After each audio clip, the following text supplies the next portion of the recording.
I think we can all agree that Sonic as a series has sucked for a while now. Not that it was always bad and had no redeeming qualities, but that its recent titles aren't good and are mediocre at best. This recent idea that Sonic is finally good is either cope or a bunch of new fags that just recently got into the games. Since Sonic 06, the series has been in objective decline the majority of its releases. This isn't even debatable. Don't misunderstand. I like Sonic Colors, that being the original, not the shitty remake, and I tolerate Sonic Generations. This modern Sonic game slop is garbage, and I consider every game excluding Mania after Sonic 06 to be this slop. In my first video about Sonic, I focused more on the image of and community around Sonic that caused this negative opinion on Sonic. In this one, I want to focus more on the games themselves. The fact of the matter is, no external force ultimately made Sonic shit. It might have influenced it, but Sega is to blame entirely. Sega decided to make shitty games.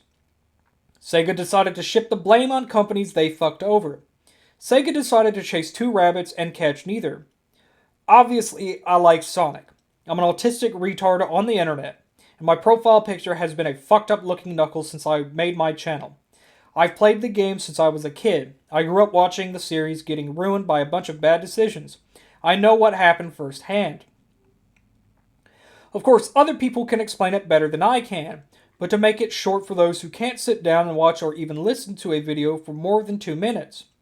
Sega is an incompetent company that rushes the Sonic games out, forces the smaller development companies into weird and arbitrary decisions, and they've been trying to appeal to two sides of the Sonic community that arguably doesn't even exist.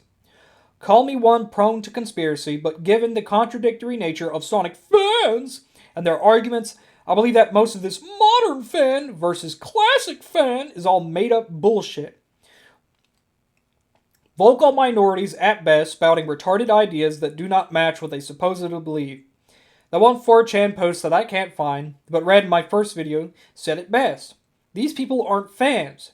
They want the games to stagnate. Classic fans said Sonic had to always move fast, despite the original games having peak and valleys in speed.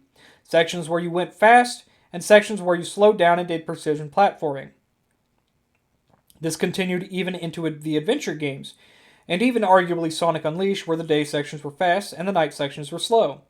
This peak and valley is baked into Sonic as a series. No, Sonic does not have to go fast all the time. Only new fags said that. Then we get to Sonic's stupid friends, which, mind you, one of the core aspects of Sonic 3 and Knuckles was having characters with unique abilities that give them completely different routes of the levels. I can't help but draw a comparison to Team Fortress 2 with this. A minority of the player base that is the most vocal and vitriolic that gains the developers' ears, and then manages to have the game fucked up for everybody else. Although that isn't it. Sega is still trying to appeal to two sides of the fanbase that just don't fucking exist. You have the modern Boost games, which they technically stopped making after Colors, and then you have said Boost games, but with classic Sonic forced in it, but completely missing the point of the original games.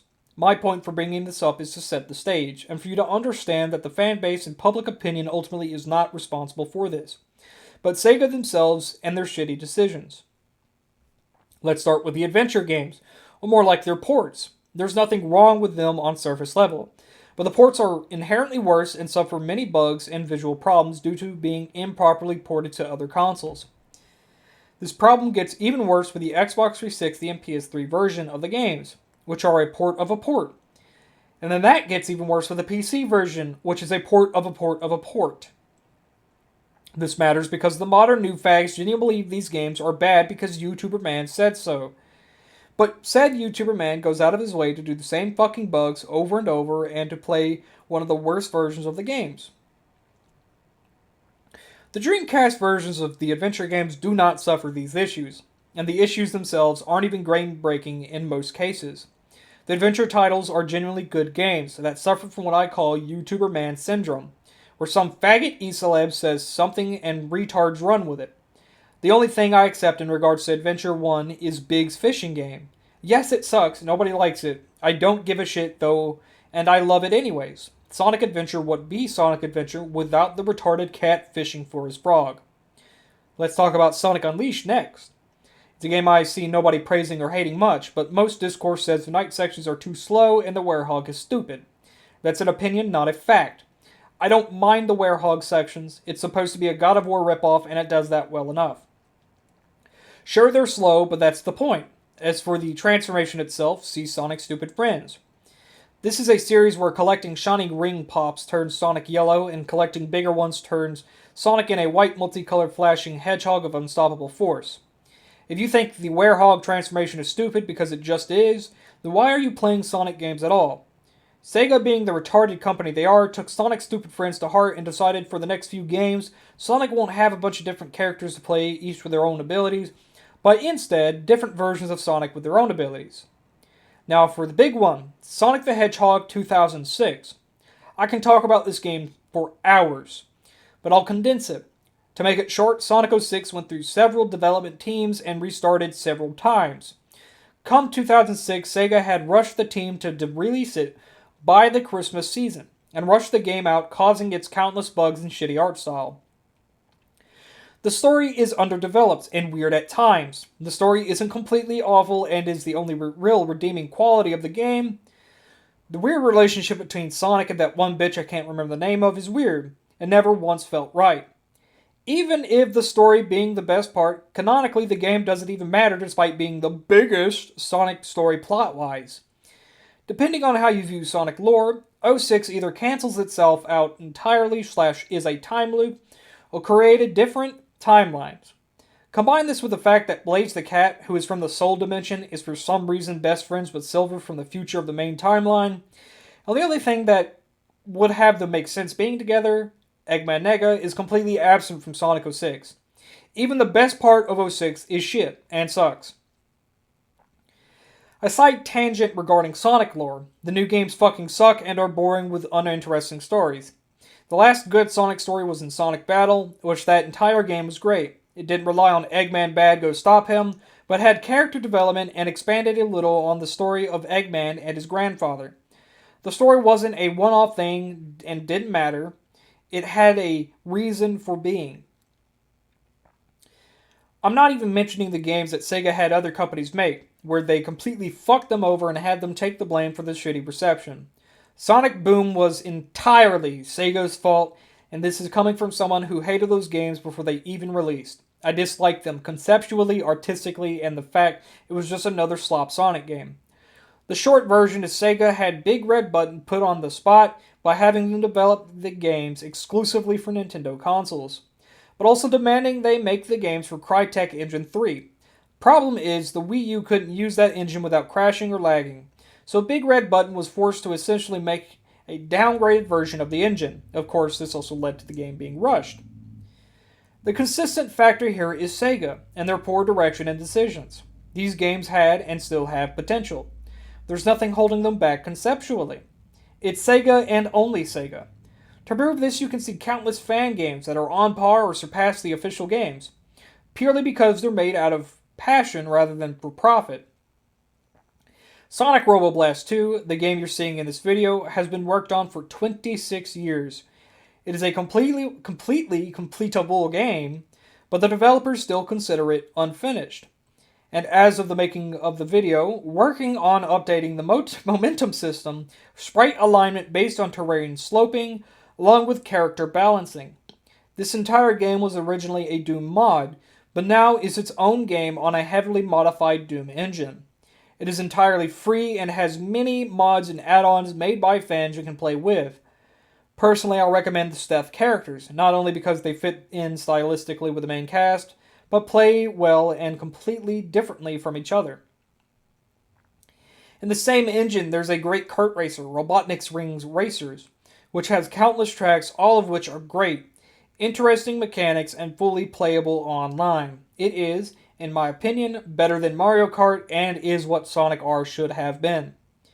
There's also more traditional Sonic fan games, most of which are unfinished and likely never will be. Sonic Galactic is an upcoming one, with Sonic, Tails, Knuckles, Fang, and a new mole character, Tunnel, being playable. A finished game, which I liked, was Sonic Time Twisted, which took a lot of inspiration from Sonic CD.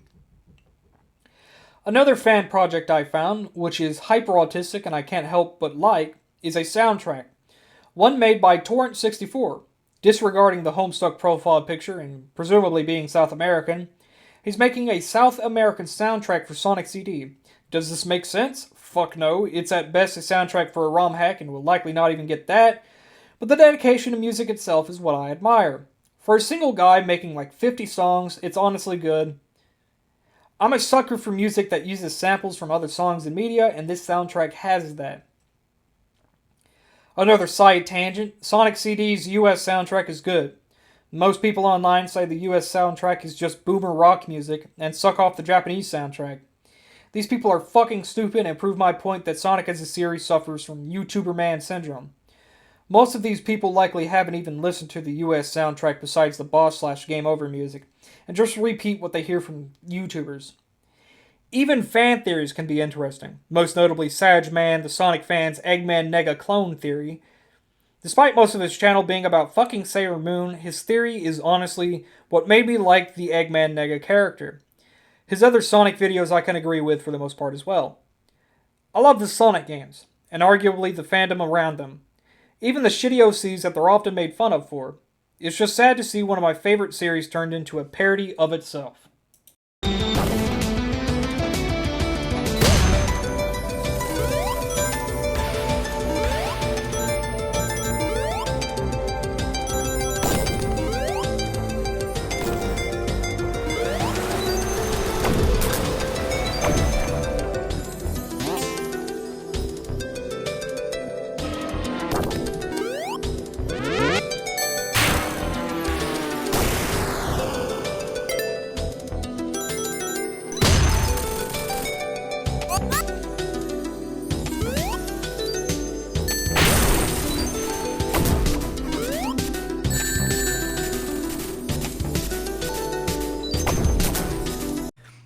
Whoa, come on, step it up. You burnt dinner again. You know what that fucking means.